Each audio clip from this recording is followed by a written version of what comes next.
Even জামাতকে যখন শেখ হাসিনা শেষ মুহূর্তে ইনুমিনু কাদের পরামর্শে বা তার ঘোড়ার তুমিতে নিষিদ্ধ করলো, আমি লাইভ টিভিতে তখন ডাইরেক্ট বলছি এটা একটা খারাপ কাজ করেছে। সরকার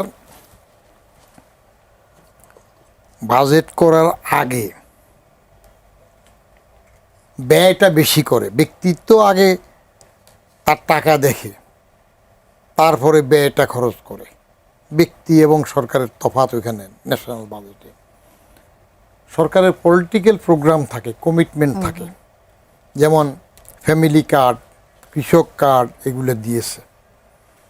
এখানে একটা জিনিস লেফট থেকে যাচ্ছে, যেটা কিছুটা ইঙ্গিত উনিও দিলেন, টোটাল আমরা কিন্তু হিসাব করি না। আগে বাজেট দিলে কোথাও দাম বাড়াইলে, এটা তো বাজেটের বাইরে হয়ে যাচ্ছে এখন, দাম বাড়াইলে ওই বাড়তি দামে টোটাল কত টাকা তার বাড়তি আসবে এটা একটা হিসাব দেয়া হতো। ইভেন রেলওয়ে তো সেপারেট বাজেট ছিল, তখন ওইটা বলা হতো। এখন বেশিরভাগ ক্ষেত্রে যখন বাজেটও প্লেস করে ওই হিসাবটা দেয়া হয় না, যে এস্টিমেটেড আমার এটাতে একটু করে বেশি বাড়লাম, ট্যাক্স বাড়াইলাম, শুল্ক বাড়াইলাম, এটা করাতে আমার এত বেশি আসবে, আর ওখানে কমালাম এত কমবে, টোটালি যাইয়া আমার প্লাস মাইনাস করি এত টিকবে, আর আমার উন্নয়ন প্রকল্পের মধ্যে আমার নিজের অর্থায়নে এতটুক দেব, বাইরের থেকে প্রজেক্টের এত, সেই হিসাবগুলো এখন সুন্দরভাবে দেয়া হয় না। জনগণের সরকার যদি জনগণের হয়, এই ইস্যুটা যদি সরকার সংসদে আলাপ করে বাড়িয়ে দিতেন, তাহলে জনগণের সরকারই করছে প্রথমে প্রমাণ হয়ে যেত। এবং বিরোধী দল থেকে বলাও হয়েছিল, হ্যাঁ, সেটা হলে হয় বাড়ানোর পর। আচ্ছা, বাড়ানোর পর বললে, কিন্তু এগুলা তো সংসদে পাশ করিয়ে আনবে, তাহলে সরকারকে আরেকটা বোঝা নিতে হয়।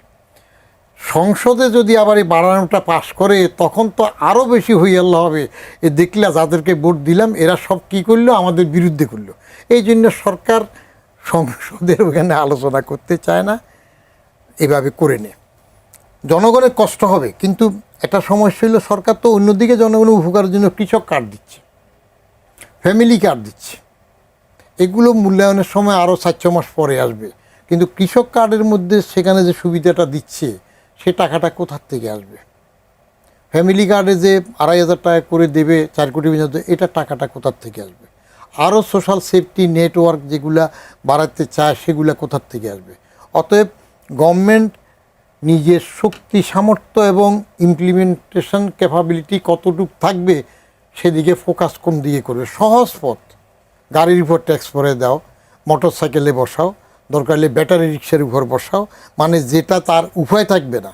কিন্তু ট্যাক্স আদায় করার জন্য পরোক্ষ কর ছাড়া প্রত্যক্ষ করের যে প্রশ্নটা আসছে, সেই প্রত্যক্ষ করটা কার থেকে কত পাও না, এটা তো ড্রাইভ দিয়ে ধরতে পারছে না। তাহলে এই যে মূল্য, এমন একটি বড় খাতের মূল্য বৃদ্ধি, তার সাথে সাথে জন অসন্তোষের যে ঝুঁকিটা থাকে, সেটি অসন্তোষের ঝুঁকি নাই, জন অসন্তোষের ঝুঁকি নাই। তার কারণ জন অসন্তোষ এখন এই বিদ্যুতের দাম বাড়ানোর জন্য যত অসন্তোষ হবে না, অসন্তোষ হবে যদি লোডশেডিং হয়। কারণ মানুষ এখন আরাম চায়, যে টাকা বেশি নেক, আমার কন্টিনিউয়াস পাওয়ার সাপ্লাই থাকুক। ওই আগের আমলে বিএনপির ধার করে ঘি খাওয়ার অভ্যাস করে ফেলেছে এখন সাংঘাতিক রকমের। ওই আগের আমলের খাম্বা ছিল, বিদ্যুৎ ছিল না, লোডশেডিং সারাদিন থাকতো, বিদ্যুৎ কখন আসে সেটা বিবেচ্য ছিল। এখন হাসিনা আমলে বিদ্যুৎ কন্টিনিউয়াস দিয়েছে, দাম বাড়াইছে, কোনো আপত্তি নাই। এখন এই সরকারও যদি বিদ্যুৎ কন্টিনিউয়াস দিতে পারে, এটা একটা চ্যালেঞ্জ হবে সরকারের জন্য, যে বিদ্যুতের কন্টিনিউসিটা ঠিক রাখা। হ্যাঁ, ঠিক রাখাটা হইলো বড় জিনিস। দামের জন্য মানুষ এখন, মানুষের কাছে পয়সা আছে, গরিব যে শ্রেণী, তার দাম কমাইলেও সেই গরিব থাকে, সে খুব কষ্টে থাকে। কিন্তু বাকি যেটা পারবে, এটাতে মানুষের কষ্ট হবে না, জন অসন্তোষ হবে না। মাত্র 3 মাস ওভারওয়েলমিং মেজরিটিতে আসছে। 17 বছর পরে খমিনি হয়ে আসছেন, নূতন একটা মিশন নিয়ে আসছেন, এখন অসন্তোষ হবে না। এই একটু সমালোচনা বিরোধিতার খাতিরে বিরোধিতা হবে, এইটুকু পর্যন্ত। ছোট্ট করে একটু দ্বিতীয় দর্শকের ইয়েটা একটু বলি, যে কৃষকদের যেটা, ওনার যে উদ্বেগ সেটা ন্যায্য, যে সরকারের মনিটরিংয়ে থাকতে হবে যে পণ্যের উৎপাদন খরচ যা, সেই পণ্য যদি তার থেকে কম দামে বিক্রি করতে হয়, তাহলে কৃষক বাঁচবে না। কৃষককে বাঁচাতে হবে, দেশ বাঁচাতে হলে একদম। সেই দিকে মনোযোগ দেওয়া এবং দরকার হইলে ওইখানে ভর্তুকি দেওয়া। কিন্তু পাশাপাশি সরকারের কৃষকের প্রতি যে তাদের গুড ইন্টেনশন আছে সেটা শুরুতেই দেখেন এই যে এই প্রায় 12 লক্ষ কৃষকের এই যে 10,000 টাকা পর্যন্ত যে কৃষি সুদ সহ কৃষি ঋণ মওকুফ করার যে সিদ্ধান্ত সরকার নিল, সেটা তো কৃষকদের উন্নতির জন্যই, এবং দরিদ্র কৃষক যারা এই অল্প পরিমাণ লোন নিয়ে সুদ সহ যোগ হয়ে এরকম বিপদগ্রস্ত ছিল, সেটা তো কৃষকদের জন্য করেছে। পাশাপাশি অন্য যে সমস্যাগুলি আছে, মাত্র 3 মাস হয়েছে, আমরা আশা রাখি এবং ওনাদের উদ্বেগটা ওনারা জানাতে থাকবেন। এটাও দরকারি যে সরকারের তার কৃষকদের উদ্বেগটা শুনতে হবে এবং শুনে ব্যবস্থাপনার দিকে মনোযোগ দিতে হবে যে আমার কৃষক যেন বাঁচে। কৃষক বাঁচানোর দিকে একদিকে সুদ মওকুফের দিকেও সরকার গেছে, আবার কৃষক কার্ডের দিকেও যাচ্ছে। ফলে সব মিলিয়ে কৃষিকে বাংলাদেশে তারা কমফোর্ট দেওয়ার জন্য সরকারের উদ্যোগ আছে। ফলে যিনি প্রশ্ন করেছেন তার প্রশ্নটা ন্যায্যতার সঙ্গে এটুকু বলবো যে সরকারের প্রতি ভরসা আমরা এখনো রাখতে চাই। যদি দেখি যে তারা করা কথার খেলাপ করছে, তখন আবার আমরা আবার আসবো আপনার কাছে নিশ্চয়ই। একজন দর্শক আছেন, জি দর্শক, আপনার প্রশ্নটি রাখুন, নাম বলে আপনার প্রশ্নটি রাখুন। আসসালামু আলাইকুম ওয়া রাহমাতুল্লাহ। ওয়ালাইকুম আসসালাম, জি বলুন, আমরা শুনতে আসসালামু পাচ্ছি। আলাইকুম ওয়া রাহমাতুল্লাহ। আমি জামশেদ ইসলাম সন্দ্বীপ থেকে বলছি। জি বলুন। যে আমার প্রশ্ন হলো বিজ্ঞ আলোচকদের কাছে, আমরা শুনতে পাচ্ছি, আপনার টেলিভিশনের ভলিউমটা একটু কমিয়ে দেবেন, আমরা আপনাকে শুনতে পাচ্ছি। ভলিউমটা কমিয়ে দাও, ভলিউম। প্রশ্ন হলো আমি যে কজন বিজ্ঞ আলোচকদের কথা শুনি, তাদের আজকে দুইজনেই আমার খুব প্রিয় লোক। তাই আমার জানার বিষয় হলো, আজকে 2 দিন যাবৎ আমরা দেখতে পাচ্ছি যে বিএনপি মহাসচিব মির্জা ফখরুল ইসলাম আলমগীর সাহেব বলছেন যে সব দলকে রাজনীতি করার সমান সুযোগ দিতে চাই। এই আলোকে আসলে ওনার কথা আমরা কতটুকু আশ্বস্ত হতে পারি, এটাই আমার জানার বিষয়। ধন্যবাদ। জনাব বদিউর রহমান, আপনার কাছে আসতে চাই। একজন দর্শক ফোন করেছিলেন, তিনি বলেছেন বিএনপির মহাসচিব 2 জায়গায় বলেছেন যে সব দলকে তারা আসলে রাজনীতির মাঠে দেখতে চান। এমন একটি কথার প্রেক্ষিতে দর্শক জানতে চেয়েছেন, সব দল বলতে আসলে কাদেরকে বোঝাচ্ছেন? সব দল বলতে তো এটা বলছেন কে? মির্জা ফখরুল মহাসচিব। জি, তো তাকে জিজ্ঞেস করতে হবে সব দল বলতে কোনটা বুঝাইলেন, এর মধ্যে সুপ্ত গুপ্ত হিডেন কিছু আছে কি না। কারণ আমরা তো এক আমলের রাজনীতিতে দেখছি রুহুল কবির রিজভী কোথার থেকে বার্তা দিতেন বোঝা যেত না। 14 ইলেকশনের আগে সালাউদ্দিন কোথার থেকে বার্তা দিতেন জায়গা চিনা যেত না, খবর টবর দিতেন। তো এরপর তো সুপ্ত গুপ্তের কথা উঠল। আপনি সব দল যদি বলেন, আমি এর আগে একটা টক শোতে বলেছিলাম যে আওয়ামী লীগকে নিষিদ্ধ করে বাজাদ একটা মারাত্মক খারাপ কাজ করেছে। তার কারণ স্মরণ থাকার কথা, বাকশাল হওয়ার পরে বঙ্গবন্ধু যখন খুন হইলেন, তারপরে প্রেসিডেন্ট জিয়া যখন রাজনীতি ওপেন করে দিলেন, সেই সময় কিন্তু বাকশালকে তিনি নিষিদ্ধ করেন নাই। প্রেসিডেন্ট জিয়া কিন্তু বাকশাল তো রাজনীতি করতে পারবে না, বরং আওয়ামী লীগ তখন বাকশাল হওয়ার পরে রাজনীতি করার সুযোগ পেয়েছে। রাজনীতিতে কোনো দলকে নিষিদ্ধ করা, ইভেন জামাতকে যখন শেখ হাসিনা শেষ মুহূর্তে ইনুমিনু কাদের পরামর্শে বা তার ঘোড়ার তুমিতে নিষিদ্ধ করলো, আমি লাইভ টিভিতে তখন ডাইরেক্ট বলছি এটা একটা খারাপ কাজ করেছে। দল একবার নিবন্ধিত হওয়ার পরে তাকে আপনি নিষিদ্ধ সরকারিভাবে করবেন না, এটা ভোটের মাধ্যমে তাকে উইড আউট করবেন। দরকার হলে আলী মুলি হয়ে যাক, মুসলিম লীগ হয়ে যাক ভোটের মাধ্যমে। এইবারের ইলেকশানে যদি আওয়ামী লীগকে সুযোগ দেওয়া হতো তাহলে কিন্তু বাজাদের জন্য ভালো হতো। কারণ আওয়ামী লীগ অনেকে ভয়ে আসতো না, অনেকে ডাব্বা মারত, তাহলে তাদের আবার মূলি হওয়ার একটা সুযোগ ছিল। বাজার হলো বাংলাদেশ জাতীয়তাবাদী দল, মানে বিএনপি। আপনারা তো ইংরেজিতে বলেন, আমি একটু বাংলায় বললাম আর কি। ইলেকশনের আগে বিএনপি কি নিষিদ্ধ বা করা না করার ক্ষমতা রাখছে? আওয়ামী লীগ হইলো আলী, ওই যে কার্যক্রম নিষিদ্ধ করলো না, ইউনুসি করলো না, সেটা তো বিএনপি চায়নি। বিএনপি চায় নাই, কিন্তু বিএনপি চায় নাই, পরে আসে বিএনপি কি করলো, এটা পাশ করে দিল, নিষিদ্ধটা করে দিল। আপনি ইলেকশনের সময় বলছেন যে আপনি বলার সময় তো আপনি বলার সময় বলছেন তো আমারটা শেষ শিখে দেন। বিএনপি যখন অর্ডিন্যান্সগুলো পাশ করলো তখন এই নিষিদ্ধটা না রাখলেই পারত, ওপেন হবে। তাহলে তার ভোটের ক্যাপাসিটি সব বুঝাইত। তার কারণ জিয়া তো বহুদলীয় গণতন্ত্র চালু করে গেছেন। এখন যেটা সব দল বলছে, ফখরুল সাহেব যদি প্রকারান্তে ইঙ্গিত দেন, যদি আমি যদির উপর বলতেছি ইফ অ্যান্ড বার্স থেকে, যদি ইঙ্গিত দেন সব দলকে সুযোগ দেবেন, এখানে সব বলতে উনি আলীকেও ইনক্লুড করেন, আওয়ামী লীগকে ইনক্লুড করেন, that's a good sign political হারমোনির জন্য। আর যদি ওনার ব্যাখ্যা অনুযায়ী সব দল বলতে যে নিষিদ্ধ হিজবুত তাহরিক বা এই কার্যক্রম নিষিদ্ধ আওয়ামী লীগ, তাহলে তো এটাতে কোনো চেঞ্জ হলো না, আর দল কি? আমি সেটাই ডাক্তার বলবো। সাখাওয়াত হোসেন শান্ত, আপনার বক্তব্যটা একটু জানতে চাই। প্রথম কথা হলো, আওয়ামী লীগকে নিষিদ্ধের দাবি তোলে হচ্ছে এনসিপি বা বৈষম্য বিরোধী ছাত্র আন্দোলন তখন, এবং জামায়াত ইসলাম। ওই সময় বিএনপি বলেছিল যে নির্বাহী আদেশে কোনো রাজনৈতিক দলকে নিষিদ্ধ করার পক্ষে বিএনপি না। এবং এটা এখন একটা অনেকে কোট করেন যে ইন্টারিম গভর্নমেন্ট বেশিরভাগ ক্ষেত্রে বিএনপি যেটা না বলেছে সেটা করতে পারেনি।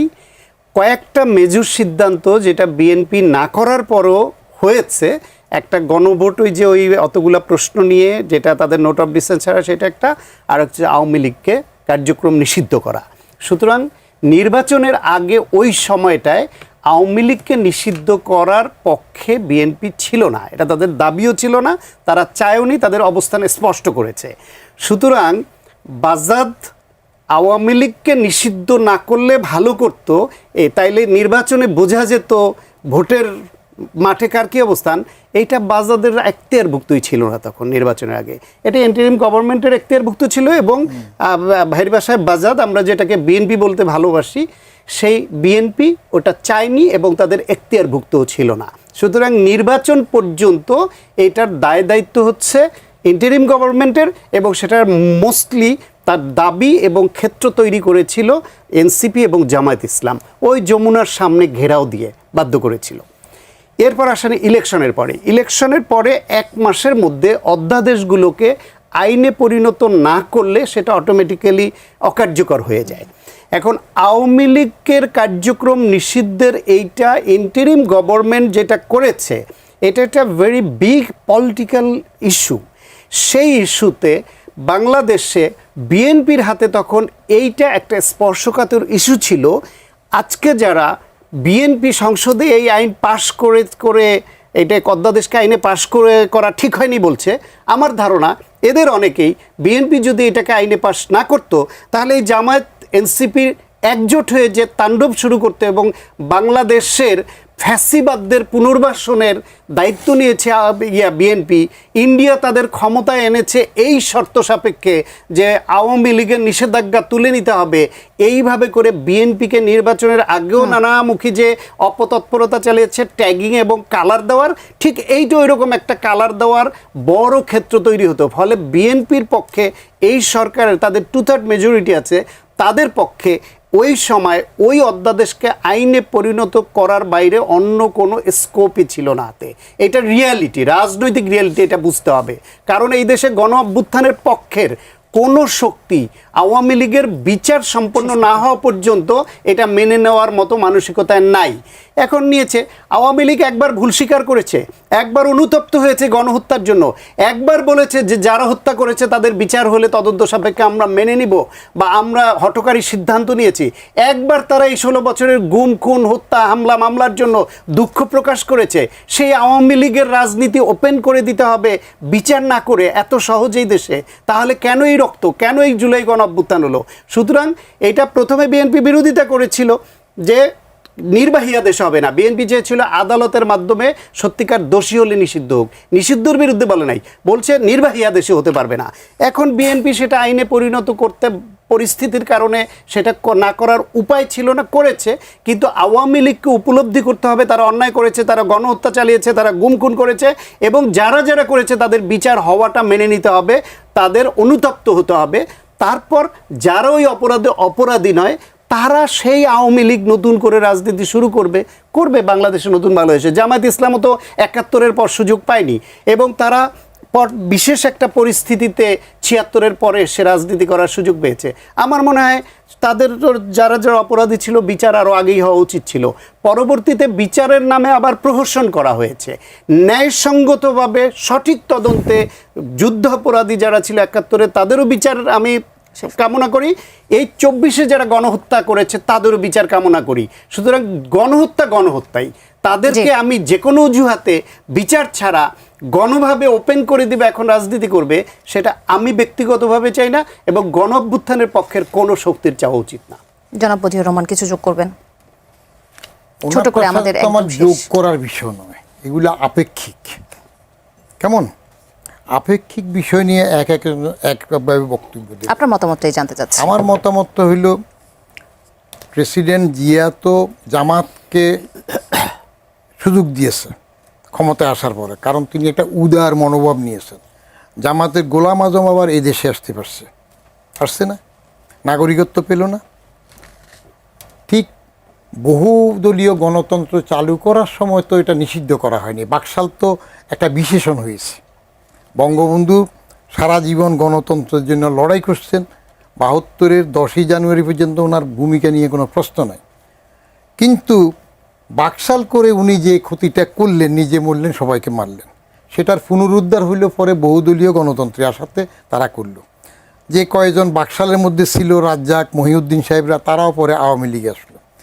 এখন ইনি যে বক্তব্যটা দিলেন ওটা তার পার্সোনাল মতামত, যে আমরা 30 সেকেন্ড সময় দিতে পারবো। জি বলুন।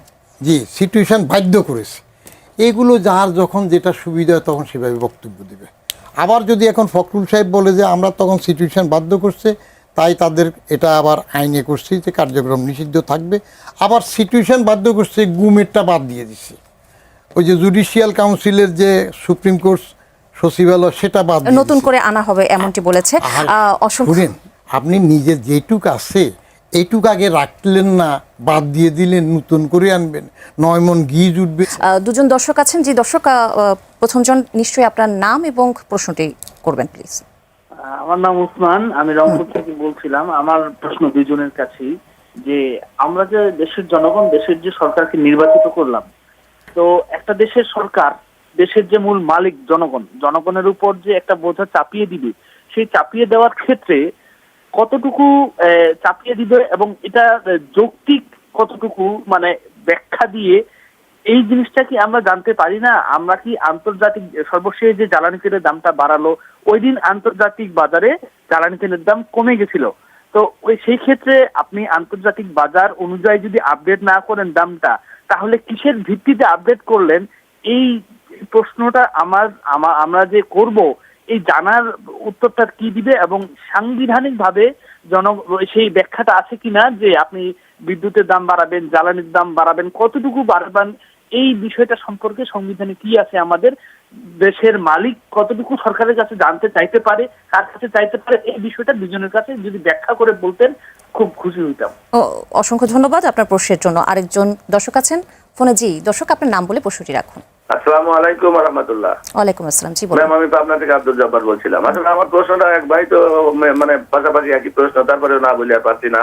সম্মানিত দুইজন অতিথিকে ধন্যবাদ। আমি প্রশ্নটা করতে চাচ্ছিলাম, দেখেন 2 দফায় তো জ্বালানি তেলের দাম বাড়লো, 2 দিন আগে আবার মানে বিদ্যুতের দাম বাড়লো। তা আমরা কৃষি কাজ করি, গ্রামের মানুষ। দেখেন ধানের দাম, 1 মণ ধানের দাম 1100 টাকা, পেঁয়াজ কিন্তু 80% পিজে 1000 টাকা দেয়, 1200 টাকা ওটা দাম না। প্রত্যেকটা ফসলের দাম কম। সাধারণ মানুষ যারা গ্রামে ব্যবসা করে তাদের ব্যবসা নাই, কৃষকদের অবস্থা খারাপ। সেক্ষেত্রে যদি দফায় এরকম দাম বাড়ে তাদের কি অবস্থা হবে? দুইজন স্যারের কাছ থেকে শুনতে চাই। প্রথম যে দর্শক ফোন করেছেন ওসমান রংপুর থেকে, তার উত্তরটি আমি প্রথমে নেব। যে দেশের মালিক জনগণ, সেখানে দাম বৃদ্ধি হয়, জ্বালানির দাম বৃদ্ধি হয়, তেলের দাম বৃদ্ধি হয়, কিন্তু মানুষ জানে না কেন দাম বৃদ্ধি হচ্ছে বা এই উত্তরটা তারা কোথায় পাবে। এবং সাংবিধানিকভাবে তিনি যতটুকু প্রশ্ন করেছেন যে এটা কি তাদের জানার অধিকার রয়েছে, কেন জানায় না সরকার?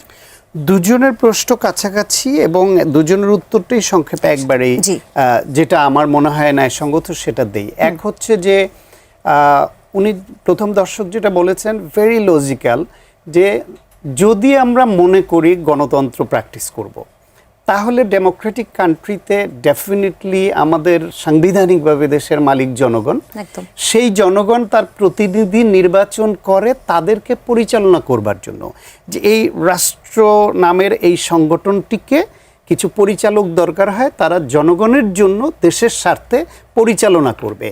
এখন যারা নির্বাচিত করে আমি আমার প্রতিনিধি বসালাম আমার দেশটাকে এবং আমাকে সুষ্ঠুভাবে পরিচালনা করবার জন্য, তিনি হুটহাট সিদ্ধান্ত নিলেন, আমাকে জানালেন না। এইটা ন্যায়সঙ্গত আচরণ হলো না। ফলে সরকারের তরফ থেকে উচিত যত বেশি ইনফরমেশন আপনার ডিসেমিনেশন হবে, যত মানুষকে জানানো হবে, তত মানুষ লজিক্যালি চিন্তা করতে শিখবে। আজকে একটু আগে যেটা বললাম যে খুব সরলভাবেই জ্বালানি প্রতিমন্ত্রী এটা স্বীকার করেছেন যে আমরা যে বাজেট করব, এই বিভিন্ন খাতে যে আমরা ব্যয় করব, আমরা আধুনিক স্বাস্থ্য ব্যবস্থা করতে চাই, জনগণকে ফ্যামিলি কার্ড দিতে চাই, আমরা কৃষি কার্ড দিতে চাই, হেলথ কার্ড দিতে চাই, উন্নত করব, এই টাকাটা কোত্থেকে আনবো আমরা? তো ট্যাক্সের মাধ্যমে আসে, ট্যাক্স ফাঁকি দেয় দেশের জনগণ, সেটা ব্যবস্থাপনায় যেতে সময় লাগবে, তাহলে কোনো না কোনোভাবে আনতে হবে। সেই আনাটার উদ্দেশ্য আবার এই দাম বাড়িয়ে পকেট কেটে আনা সেটা না, এইখানে ভর্তুকি দেয়া হচ্ছিল বেশি মাত্রায়। কখনো কখনো সেই ভর্তুকি দেওয়াকে কিভাবে সহনীয় করা যায়, এই যে আপনার সারা পৃথিবীতে দাম বেড়ে গেল, তখন বাংলাদেশ অনেক টাকা ভর্তুকি দিয়েছে না এই জ্বালানি খাতে। ফলে এইটাকে সমন্বয় করা, এই কথাগুলো মানুষ গ্রহণ করবে কি করবে না এটা মানুষের বিবেচনার বিষয়, কিন্তু তাদেরকে সরকারের যে বক্তব্য, এই বক্তব্যগুলো শুধু একজন সাংবাদিক প্রশ্ন করলেন, তার উত্তরে প্রতিমন্ত্রী মহোদয় বললেন, এটা না করে সরকারের যে তাদের যে মিডিয়া উইং আছে, তাদের যে প্রেস উইং আছে, বা এই মন্ত্রণালয়ের পক্ষ থেকে প্রত্যেকটা মন্ত্রণালয়েরই তো ব্রিফিং করার সিস্টেম আছে, তাদের উচিত ছিল, বা এর আগেও যতগুলো হয়েছে, ওই যে কিছু কিছু অধ্যাদেশ বা আইনে পরিণত হয়নি, সেগুলো নিয়ে ভুল বুঝাবুঝির সৃষ্টি হয়েছে, সরকার সমালোচনার মুখে পড়েছে, যদি তাদের বক্তব্যটা খুব সুন্দরভাবে লজিক্যালি সহজ করে মানুষের বোধগম্য করে উপস্থাপন করে এবং তারা মানুষকে বলে যে আমরা দেশের স্বার্থে, আপনাদের স্বার্থে আমরা এই বিবেচনা মাথায় রেখে এটা করেছি, আপনাদের কষ্ট হবে এটা আমরা বুঝতে পারি, এটা আমরা জানি, কিন্তু আমাদের এছাড়া অন্য কোনো উপায় আপাতত হাতে নাই, তাহলে মানুষ কষ্টটা একটু হলো